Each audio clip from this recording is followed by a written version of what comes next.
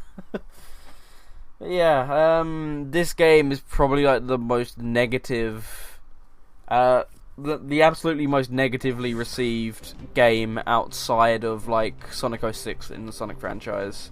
Except now Sonic Forces, because somehow apparently Sonic Forces is worse than this. I don't get that argument at all, but there we go. But yes, Blue Arms, Assault, exactly. Thank you, Doomgo. So to that person who said, for that person who said, play Sonic Lost World and work your way backwards because apparently this is the worst one. Yeah, there's one worse. Like, if this didn't have Sonic in it and it wasn't so glitchy, I don't feel like this would be a half bad game. But it just doesn't fit Sonic at all, and it's too slow for him, and it's glitchy and all that sort of stuff. Like, I feel like it could have been a fun game just had it not been Sonic. Like, it just doesn't feel anything like the franchise is the issue, I think. Or one of the issues. There's many issues with this game. Yeah, it's true. Why don't we attack some GameStop employees for this? It's a good idea, Marco.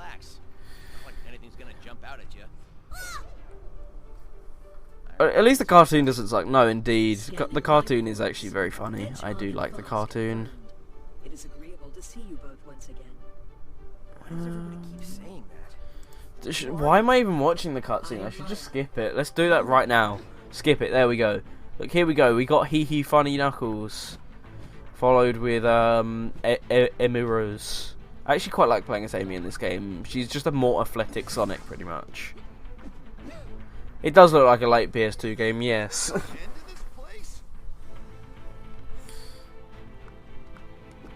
But yeah, Amy's just pretty much a more athletic Sonic, which is why she's the most fun to play. I can handle these. No problem. Like, stuff like this is, to be fair, actually quite fun. But it's just all the... I'm good at video games. Yeah, but it's like all the boring, like, slow-paced platforming. But stuff like this is quite fun. Amy can triple jump. Yeah, it's a weird feature because Amy doesn't well, like, you'd expect her to do stuff with a hammer as like her main feature, but no, her main feature is now triple jumping. Well, yeah, look, she can do stuff with a hammer, but you'd expect that to be like the main feature, not a character trait which she has never had. To be honest, I should continue my playthrough of this game because even if it's bad, I should probably finish it.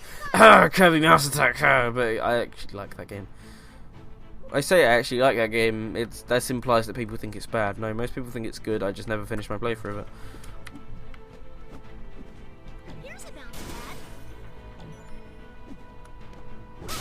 Did the developers not see how Amy worked with jumping in her previous games? The developers didn't really see much of the previous games in general, so Amy jumping was probably the least of their priorities, but it's still a fun mechanic.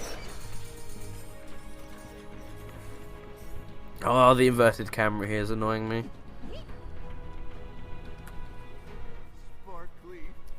When I did my playthrough of this, I got stuck in one area for like an hour because it wasn't clear what you were meant to do, and eventually I figured it out. So let's hope we don't do that right now, because that'd be bad. I guess. Arrow's pointing me over there. What's over here? Okay. Right. What do I do?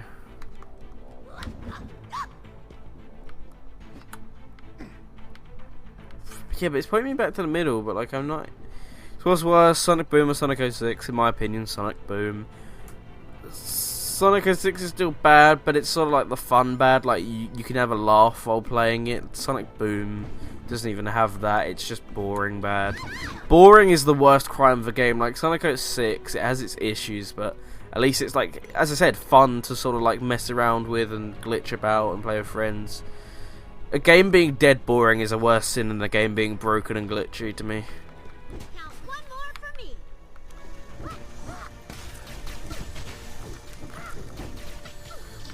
Yep, Beam. Get back here.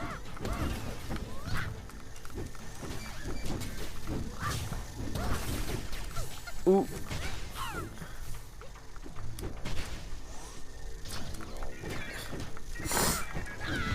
Look at this combo. You couldn't do this in Bayonetta because Bayonetta's for you know, young boys. This is a man's game, you know. Young boys and girls, but mainly horny young boys. Let's be honest. This is a man's game. Sonic Boom, Rise of Lyric. Men play bad games. Based on where the enemies are, I can probably tell where I'm meant to go next. And I can't see where the enemies are, so that's a good sign.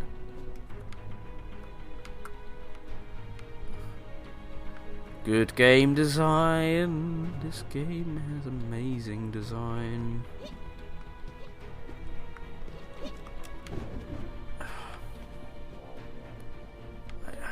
I just, oh yeah. Yeah, to be fair, it actually was clear what it was meant to do. That's just me ignoring hints in this case.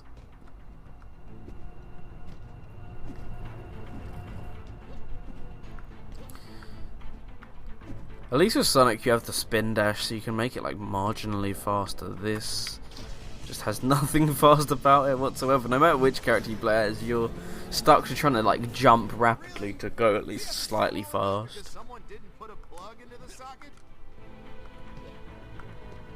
Okay, one more.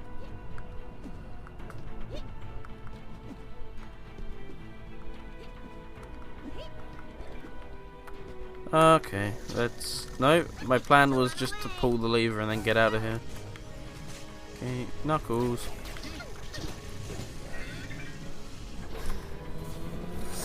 Okay, so the enemies just somehow disappear if you do that. Okay. Just don't question the design. Don't question it. Look. Also, look at how compressed that was. Oh, and Shadow the Hedgehog appears out of nowhere. This is why you don't skip cutscenes, children. We gotta hold him off until the portal is active. Wow, this is such an intuitive boss fight. Like, Sonic Adventure 2 has nothing on this. Then again, Sonic Adventure 2's boss fights aren't exactly the best either. I don't know why I'm using them as an example. What game had good boss fights? Or like good character rival fights? Is that a thing that's ever been done well in the Sonic series? I'm trying to think of I'm trying to think of games that have like character rival battles. I guess Generations had good character battles. Yeah, so yeah, Generations, eat your heart out because this is better. Oh, Lost Impact would be so angry at this right now. Shadow, darling, no. Oh, I'll grab some rings, thank you. Portal not calibrated yet. 95%. Chaos Spear! Chaos Spear. Eat me, I guess, I don't know. How does it? Oh, I'm not even... Oh, okay, just fall through the floor as I die. Very good game, very good.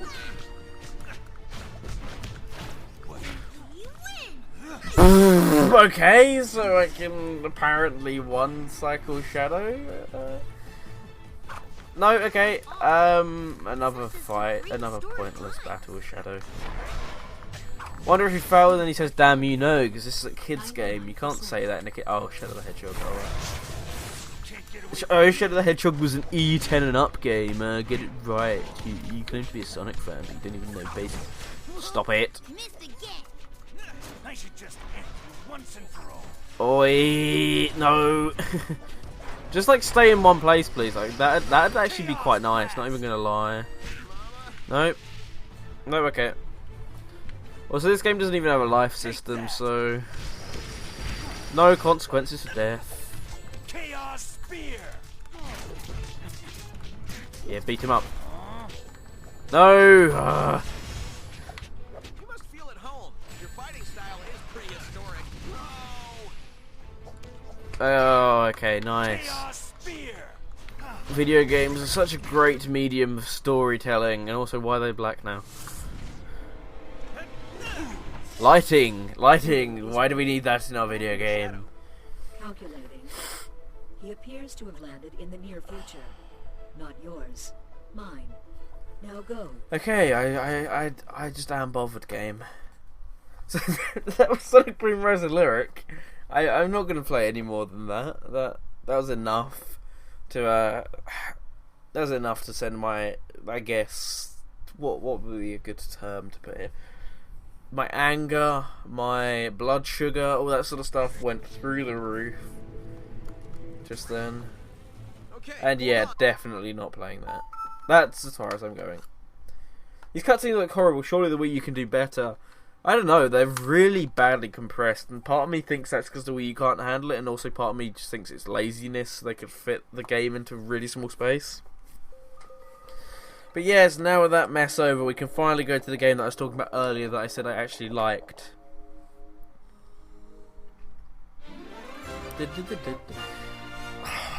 I really like Sonic Lost World. I'm sorry. I know everyone sort of hates this game. It's sort of the popular thing to hate this game, but in my opinion, it's so good. I love it. So Sonic Lost World was a 2013 Wii U and 3DS exclusive. Obviously, they're both versions on the Wii U and 3DS. Later, they decided in 2015 for some reason that they'd port it to PC. I don't know why. That was an odd decision, but they're like, oh yeah, we'll port Sonic Lost World to PC. But I didn't mind because I actually got to play it because I didn't have a Wii U back when this first released, and I was desperate to play it. And when I got my hands on it, honestly, like everyone else said they were disappointed, I really enjoyed it. So with that in mind, let's go to Windy Hill Zone Act 1. So in this game you don't have a boost, you actually have a parkour mechanic. Which a lot of people say, oh, this game's too slow, look, you can't do that. Oh my god, there's a run button! But, oh, the game's still too slow when you run. Nope, you ruined my demonstration, Sonic. He goes, oh, look, it's still too slow when you have a run button. May I present to you something that's possibly more overpowered than the boost, but people don't know how to use it properly. The spin dash. So by tapping the L button, then letting go, then tapping it again, you can do an infinite spin dash. Which means you could basically have a boost mode in this game. So yeah, providing you know what you're doing, you can actually go pretty fast. So the complaint that this game is really slow is sort of a bit bogus. Yeah, also a nice thing about this game is it runs, unlike Sonic Generations, which was the mainline game before this, that had a very inconsistent frame rate. This runs at an absolutely smooth as butter 60 FPS, no frame drops on the Wii U, which is so nice. Like, it looks really good on my screen, but obviously it's only 30 FPS on your screen because that'd kill my computer if I did 60. But yes, in general, this game looks really nice, like so much better than Sonic Boom, and certainly the colours and all the colours feel so right in this case. And you may notice back from Sonic Colors is the Wisp ability, and also you can control them with the touchscreen. Although in a later patch they actually added the ability to do it with the control stick, which is nice because that version was obviously then released on PC. But not having to use a touchscreen or gyro controls is certainly much appreciated in my books. So up next, I am going to go to Jamie wants the Legend of, oh no, he wants a Nintendo Zone, but I am going to volunteer to go to the Legend of Zelda Zone. So, as the name implies, this is a zone based on The Legend of Zelda, which is obviously a Nintendo game series, and here we can see Sonic dressed up as Link. Absolutely love this zone. The exploration is so great, so I'm going to take it like a second to stop and explore and all that sort of stuff, rather than just speed through the level like I did last time.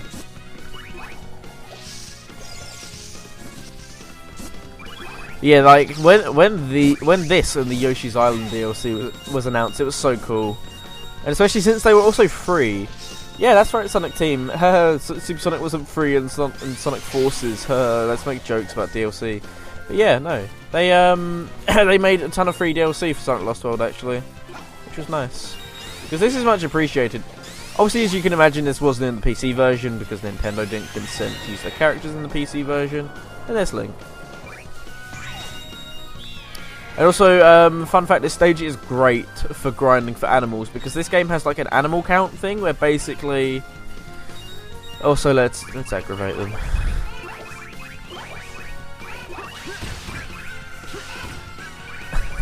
Because I hate my life. Why don't we mess with them? But yeah, so Sonic Lost World has like an animal count. Here they are. I love doing that.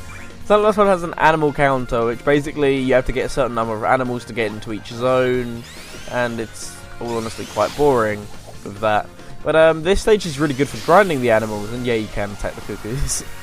Yeah, with this stage you can grind for animals and basically never have to worry about that, which is nice. Where do I actually need to go? Ah yes, or no, this isn't the way I need to go, but this will certainly help me on my quest. I love the attention to detail in the stage, it's great. And also an extra life. No camera controls though, sadly, because that would be nice. But yeah, nowhere to be seen, and I died because I wasn't paying attention. But I should have spin dashed there.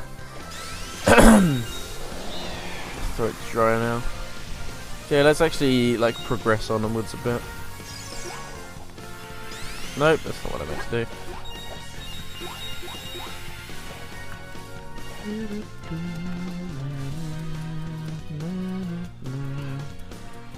Honestly, where do I go? I'm having a hard time remembering. Yeah, they really went into detail. Like, there's so many references that like spot on in this stage. Same with the Yoshi's Island one, but like not as much. This is incredibly spot on. Oh, here we go. I think this is probably a Zelda remix from a previous game because this isn't on the soundtrack, and I also don't think it's original, if I remember correctly.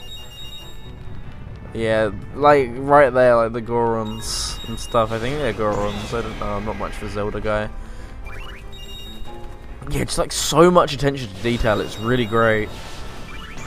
Yeah, this is the part in particular that is great for grinding for animals because you can get so many rupees though. Yeah, Gorons. Okay, I thought I was right.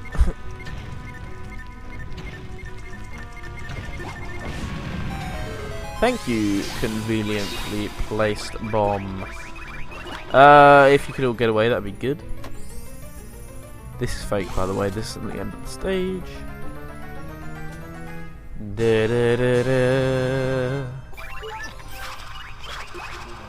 Yeah, and also no rings in this stage. You instead have a life counter.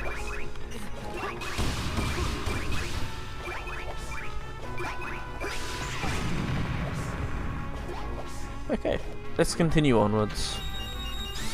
I say onwards, we don't really have much to continue on with, because that's the end of the level.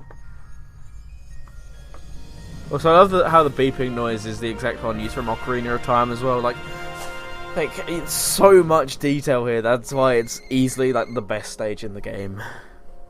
At least in my opinion.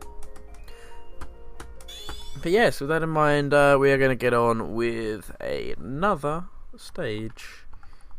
I'm gonna go with something from Desert Coast. Yep, stage clear bonus. Bomb Wisp. Okay, yep, I don't want it, thank you. Discard, yes. That's the thing. Oh, I don't care. The Wii U version has this like thing with Miiverse where you would trade items with each other. Except I never use the items at all. So they're just sort of pointless and sort of there. Also, I'll show you this off. Exclusive to the Wii U version and not in the PC version is this minigame mode. And you might recognise the music if you listen to the Blue Zone. How do I do this again? I've never actually done this. Oh yeah, you do it on the Wii U gamepad. I've never actually done this before. So this is my first time doing it.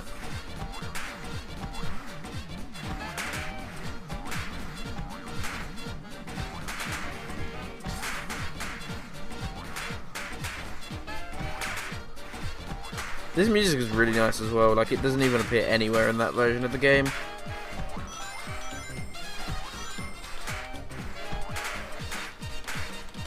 Whoops. This is where PT stole and then borrowed the music from. Yes, Jamie, exactly. Now you're catching my drift.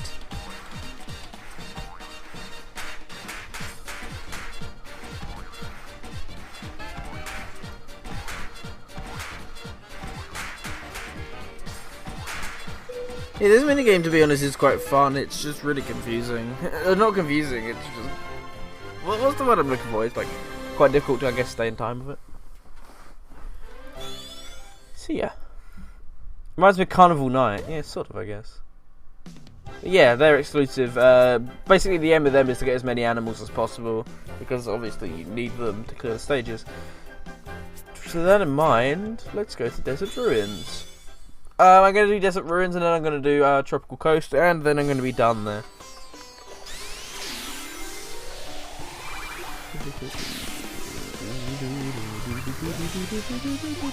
I love the music here. This game in general has like absolutely one of my favourite modern Sonic soundtracks. Like, so many people were saying that, like, oh, this game has such forgettable music. Like, Forces had such better music. I'm like, what are you talking about? Like, this game had so much memorable music. In fact, so much great music, like really well done stuff. I don't think there's a single track in this game that I actually dislike. Everything is just super nice. In general, I actually quite like the gameplay as well. Like, everything just feels like the controls, in my opinion, just feel spot on in this game. Parkour, I have a slight issue with the parkour. Like, it isn't perfect, but at the same time, it's a fun mechanic, and I feel like I know what they're getting at here. Did Highlight use that character music? Did Highlight use this music for that character from Lost World and Sonic Dash? I think so, yeah. I can't remember, because I think I stopped playing Sonic Dash before that version came out, but I think so, yeah. Either that or they used the... Actually, no, they probably used the Deadly Six theme. There's a version of the Deadly Six theme that has like a violin, I think. Is that one? I do tell a lie, I did actually continue playing Sonic Dash after that version came out, but I didn't play too much of it. I haven't touched Sonic Dash in ages. I haven't even played like the Sonic Forces Speed Battle game, which I played it in September when it was in soft launch, but I haven't actually touched it since.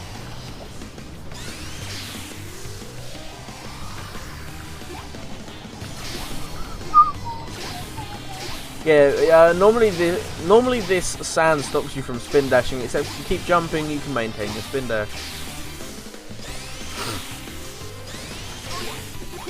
Yeah, like, in general, speed in this game, like, people are gonna kill me for this, but I feel like speed in this game is almost as rewarding as the classic games. Like, obviously, there's still gonna be the argument of, oh, you're holding down a button to win, but it's like, yeah, but at the same time, you sort of, unlike Generations, you've actually sort of got to work for that speed a bit, even if it comes from holding a button. You've got to work to maintain it, and that's sort of the fun of it. But in general, I feel like this game sort of has like a classic vibe to it, in terms of like more of a classic vibe and less of a modern vibe to it, in my opinion. Which once again, people kill me for, but just because I say it's like a classic. Just because I compare it to the classics doesn't mean I think it's like on par with the classics. Because no, they're definitely better games, but it just has that sort of vibe to it, I guess.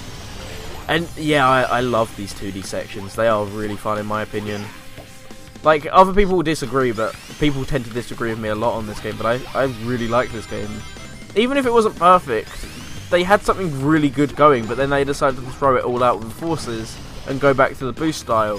Then again, with this game, they decided to throw out everything they had before and try something new. But I feel like this could have been something really fun had they stuck to it.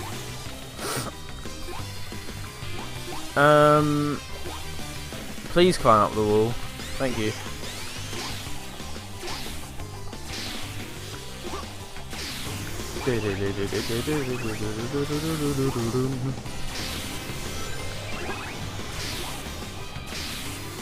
Feel like, Jamie, have you played Lost World? Like, judging by the way you're sort of speaking about it, it sounds like you haven't, but if you haven't, get the PC version.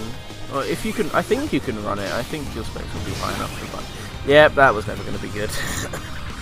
Yeah, but I think your specs are high enough to run it. I'm trying to remember how to do the little spin dash thing where you roll.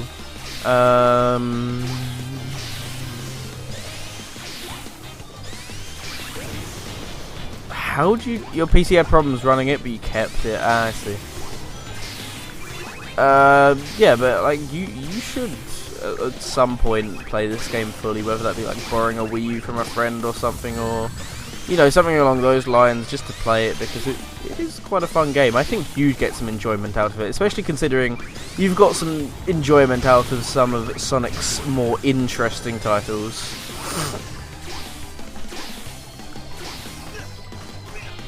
Whoops. But yeah, there we go. So I'm going to need to speed this up a bit, because we've still got a few more games to go. Have we actually?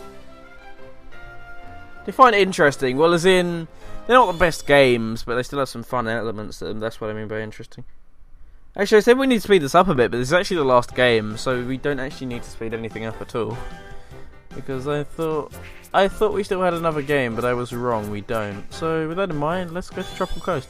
Where's the chin cam? I told you, the face cam was only for the Clone Hero stream. I'm not doing the face cam now. Also, yeah, someone's going to make the joke Topical Coast at least once, but except a better joke would be Trivia Coast, that segment which I did like twice on my show. But it is going to be making a comeback for Season 2, shall we say. But I love this music as well, it's really nice.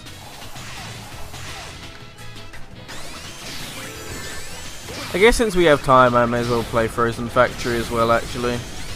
You know, like, keep the stream going for a bit longer, because I did say I'd go for like 2 hours, and we're currently at around the hour and 45 mark. Whoop.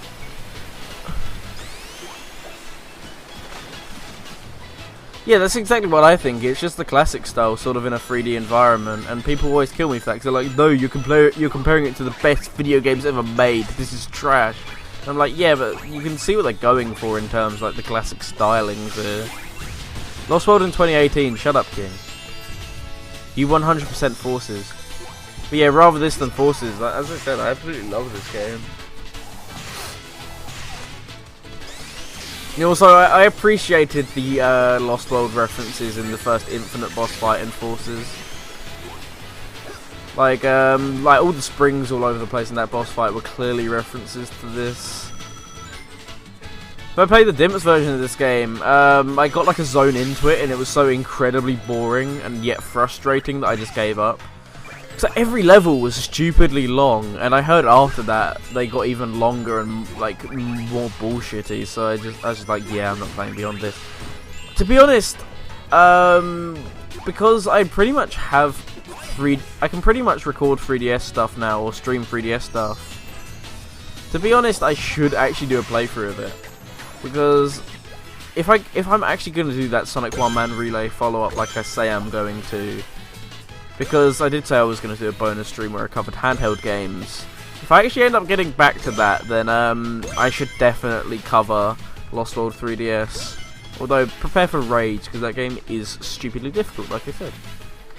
Also, when you're playing this on PC, and you're desperately trying to squeeze any frame rate out of this, you have to play this section without any shadows, because shadows significantly decrease the frame rate on the PC version. So, enjoy playing that incredibly tricky section where you're going over bottomless pits while trying to jump onto incredibly small platforms. Enjoy doing that without drop shadows. You'd love me to also cover Generations 3DS? That was on the bonus stream list, which was why I actually spent so much time trying to get it to work. Okay, I lied to you. I'm going to do 2 more stages. So, this is something that's exclusive to this game. No other game has really done this. It's a stage... Actually, that's a lie. This is a stage devoted to exclusively rail grinding, and I say that's a lie because SA2 had a multiplayer mode in which a few of the stages were actually all grinding, so I tell a word of a lie. But these are really cool, and also this has everybody's favourite song in the game. And I say everybody's because pretty much everyone agrees that this track is really nice. I just sit back and enjoy the tunes right now. And also enjoy the atmosphere, because I really like the way the stage looks as well. There is another stage like this later in the game in Lava Mountain, but the issue with that one is they made it quite difficult, so a lot of the time you're going to be raging instead of actually enjoying the music or enjoying the stage or the gameplay, sadly. But this one, nice and chillaxed, at your own pace and all that sort of stuff.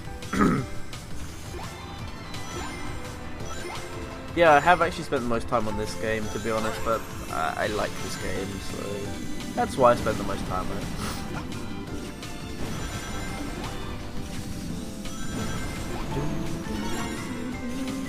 Okay, apparently that was the only red ring I didn't have. That camera angle's awesome, by the way.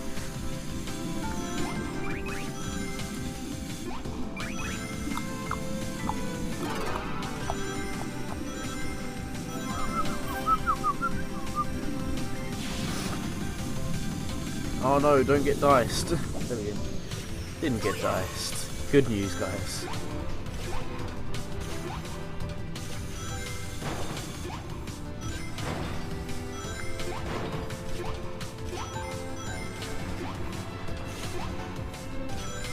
So relaxing, this music. I really do love this. This soundtrack in general, like, please just check it out, you know, buy a release of it. Because Tomoya Ohtani really deserves more music, or more money from this, because in my opinion this is like his best work. It's great track followed by great track throughout the entire soundtrack. Like, even if you don't like the game, most people who have like sanity can appreciate the music. Then you get those people who's like, ooh, modern Sonic's music and Forces are so much better. Nah, listen to the melody of something like this track and then compare it to like the synth of Forces. Dun dun dun dun dun dun dun dun dun dun dun dun. Like, you can't tell me that that is more catchy than this. Like, come on now.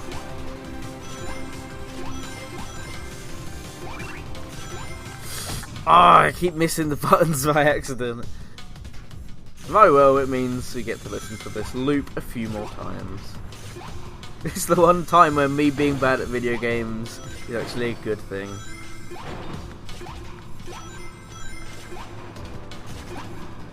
Oh, this game was composed by two of the co-composers of Rhythm Thief. Well, that makes so much sense considering how amazing the soundtrack is.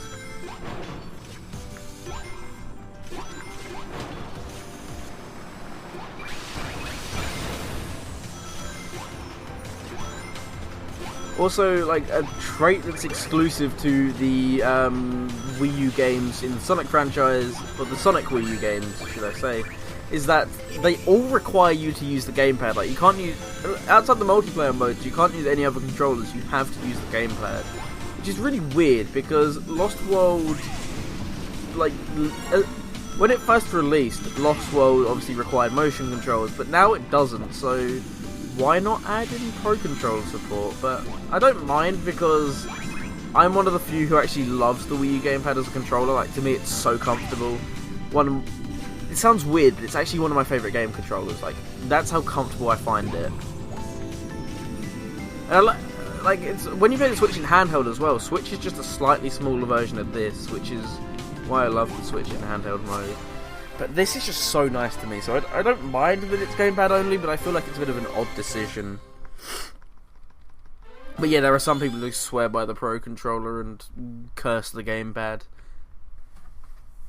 No, I don't even have particularly big hands either. I have quite small hands, and yet I still find the gamepad comfy. But yes, one more stage, and then we'll be done. And this is also where the difficulty spike kicks in with the game as well. So, just perfect time to end, really, after this. But yeah, this is such a nice stage, and especially the music here as well. Like, this is my go-to, like, sort of wintry Sonic track. Actually, this and Magical Snow Day. And I say Magical Snow Day because Magical Snow Day is also a Frozen Factory track. Except it's the Sonic Runners version of it, and it sounds completely different to this. Speaking of which, Sonic Runners, another great Ohtani soundtrack. Possibly my second favourite from him. This is number one. Whew, this is such a good soundtrack. I know I keep going on about it, but really, really, it's so good. It's like when people go on about like the Sonic 3 or Sonic Adventure 2 soundtrack, I'm like, It's like, yeah, like, I accept that, you know, people want to go on about a soundtrack that's near and dear to them and also they think sounds amazing and what I want to do right now. I get the opportunity to, so I go for the strike. Do we even have Tropical Coast Act 1 on the playlist? You can only see... Oh, do we even have that Tropical Coast track on the playlist? You can only see Act 1. It's called Sea Bottom Segway, as in S-E-G-U-E. Segway is in... Well, let's segue into a new topic. Speaking of topics, Topical PREsort, Friday at 7 PM, only on Radio Sega. That was a good plug right there, Viper. Thank you, Viper. But yeah, it's called Sea Bottoms. I don't know why it's called Sea Bottom Segway. That's a really weird name, but it's still better than just calling it like Tropical Coast Act 3 or something.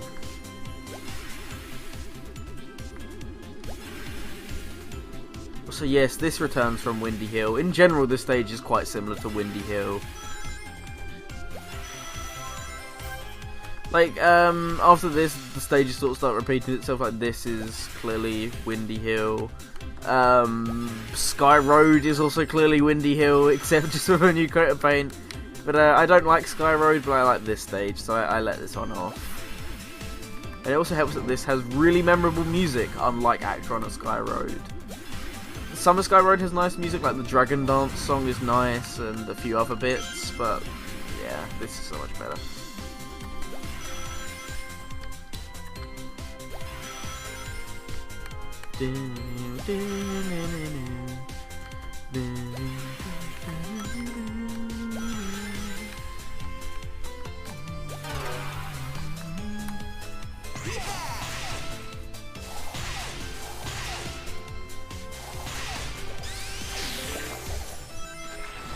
Almost at the end now. The controls on ice are quite weird, but they still control quite nicely. Just not as smoothly as you may like, I guess. Let's get some rings. That'd be a good idea. But yeah, sadly after this stage, this game has like a really stupidly, quite big difficulty spike. That only gets worse towards the end of the game, sadly, but the first like 4 zones are really nice. Just such a shame that they messed it up after that. I'm not salty about it, I swear.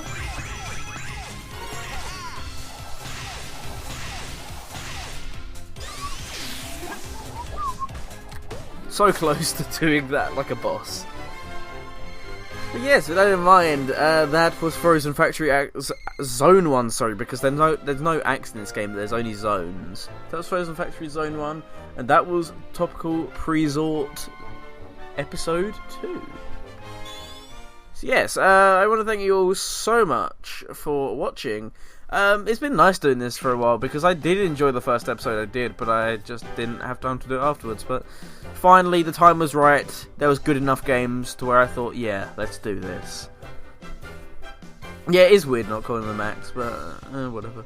Yeah, the time was sort of finally right to do this, I guess. So, with that in mind, we are going to quickly just boot up this, so I can talk to you properly, instead of, you know, not weirdly. But then again, I talk to you weirdly anyway. But hurry up, Winamp, please. Open sesame. Please, you're making me look awkward now. There we go, thank you. Yes, with that in mind, that was Topical PREsort Act 2. Thank you so much for watching. As for next time we're going to do Topical PREsort, I don't really know. In fact, probably not going to be one until Season 2, honestly. I know there was only 2 this season, but they were 2 fun ones at least. But yeah, I did say I wanted to do another one before the season ended, and that was this episode right here, and it was great fun. Thank you so much to everyone who tuned in. We did play some great games tonight, or great ports at least, because most of these are ports, or games that have been ported in recent years since. But as for me, I've been Green Viper 8, and you can catch me tomorrow over on the Topical PREsort, which is over at radiosega.net. Fridays at 7 PM GMT. You know, check the website for all your local time zones, because it will convert to your time if you go to the shows and podcast page. But yes, that's been it for me. Oh, you're going to suggest another topic? That's awesome, baby. Yeah, that's been it for me. Thanks so much for watching. As to when you can catch me on Twitch, I have absolutely no clue yet, but I might maybe look into doing something soon. I say because I don't want to say anything because I don't have any concrete streams that I'm going to do yet, but I do have some stuff I want to do, such as the follow-up to the Sonic one-man relay, and I also want to finish Kirby Mouse Attack, and I got some other errands that I want to run. I should probably actually play through Forces, and on top of that I should probably do some Mario Kart, so all that stuff we should be doing in the future. But yes, that's my Twitch channel. As for me, I've been Green Vaporate. You can catch me on many different places. You can catch me on Discord, Twitter, pretty much it. That's like the extent of the places you can catch me, really. They're the places where I frequent the most. Yeah, I do mean Squeak Squad, but it's called Mouse Attack here, damn it, Jamie.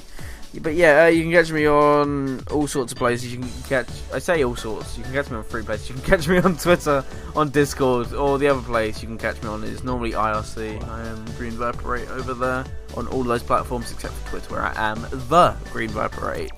Yes, the real faker, as Jamie calls me. That's been it for me. Thank you so much for watching, and I will catch you guys again soon. See you tomorrow night.